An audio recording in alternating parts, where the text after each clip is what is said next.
Well, we have arrived here at the Reeves tale. The Reeve, the Reeve was a carpenter and was really offended by the miller's tale about the carpenter. So, in revenge, he told a story about a miller, and it goes something like this: a miller. The miller was a haughty man.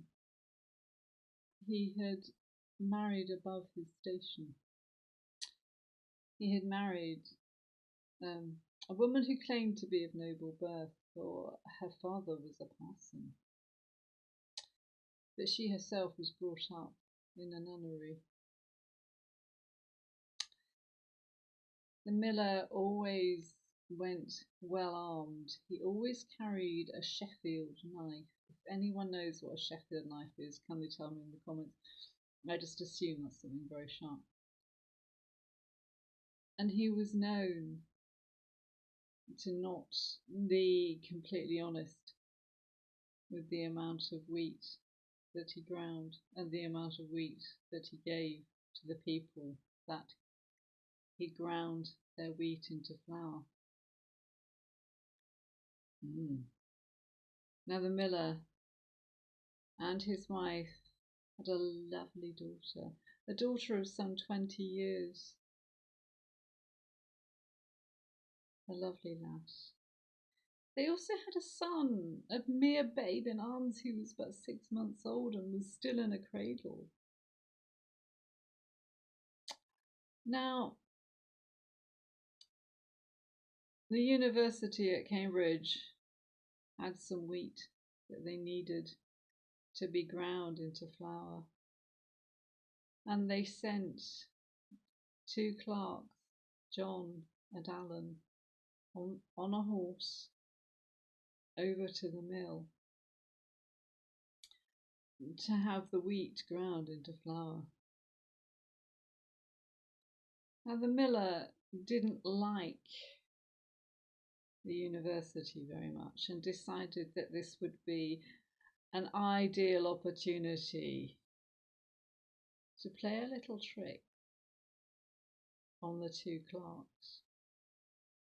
So John and Alan tethered their horse outside and delivered their sack of wheat to the miller. But they must have been warned about him, because they said they intended to stay and watch the wheat being ground into flour. The miller was a wily man, and he went down to where the horse was tethered, slipped off the horse's bridle so that the horse could run away. So as John and Alan, the 2 clerks from the university, were standing and watching the miller at work, his wife came in saying, your horse has gone, your horse has gone. So John and Alan went running after their horse, and by the time they found their horse, he had fallen into a ditch. So the horse was wet. So poor John and Alan had to climb down into a water-filled ditch and pull their horse out. And by the time they got back to the mill, all the wheat had been ground into flour. But half a sack of flour. You're ahead of me here, aren't you? I can see. Half a sack of flour the miller had set aside. And the miller had given quite a large amount of flour to his wife, and she had baked this into loaves of bread. By this time, it was dark. The moon had risen. And as John and Alan, the two clerks, were cold and wet and hungry, the miller sent his wife, the miller sent his daughter into town to buy a jug of ale and some bread, and he roasted a goose because it was too late for John and Alan to make the long ride back to Cambridge. So all five of them sat and ate the goose and the bread, and they drank plenty of ale. Now, as was the way in those days, this being a long time ago, there was only one room in which everyone slept. So the miller and his wife slept in one big bed, and at the foot of the bed was the cradle with the baby. There was another bed where the lovely daughter slept. John and Alan were asleep on the floor with as many blankets as the miller had been able to provide. But the miller and his wife had both drunk too much ale, and they snored. Chaucer says that the miller snored like a horse. If anyone has ever heard a horse snoring and knows what a snoring horse sounds like, please do let me know.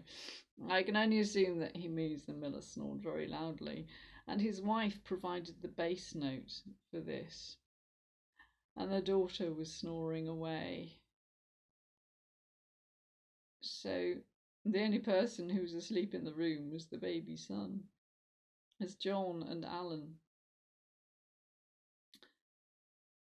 lay awake, thinking what fools they had been made to look. So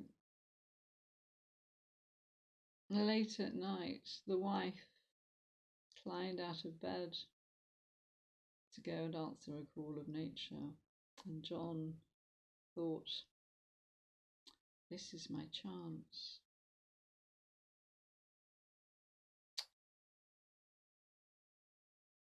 He took the baby's cradle and moved it from the foot of the husband and wife's bed, of the miller and his wife's bed, and moved it to where he lay sleeping. So when the wife, fumbling around in the dark,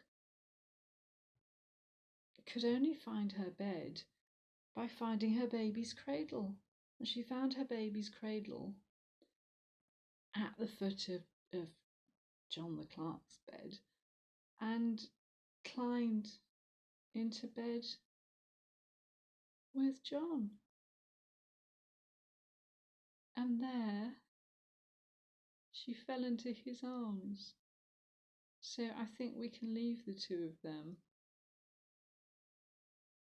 Now Alan, laying there, thought his friend was passing a merry night while he was sleeping alone.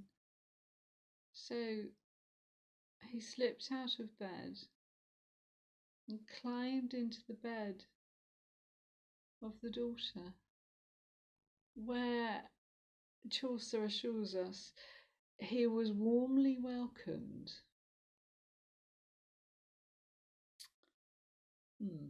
So we'll leave them two to it as well. So by the morning, the miller's daughter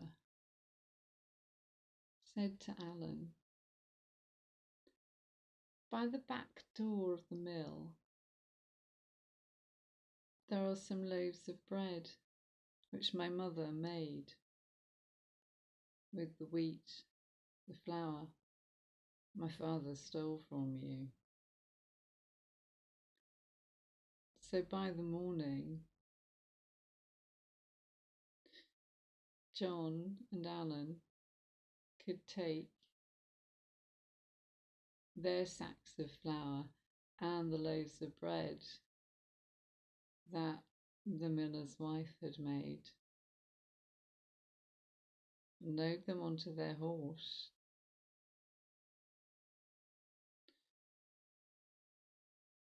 and return to Cambridge.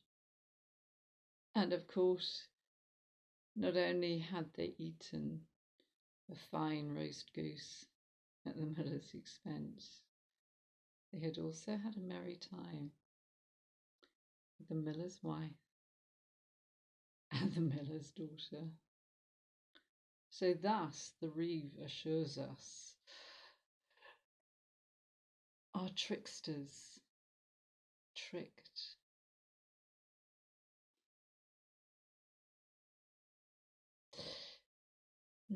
Kind of like that story because I think it sort of works out for everyone, really, except possibly the horse. There are more Chaucer stories on my channel. Please do subscribe. I hope to see you again soon. And they really are quite lovely.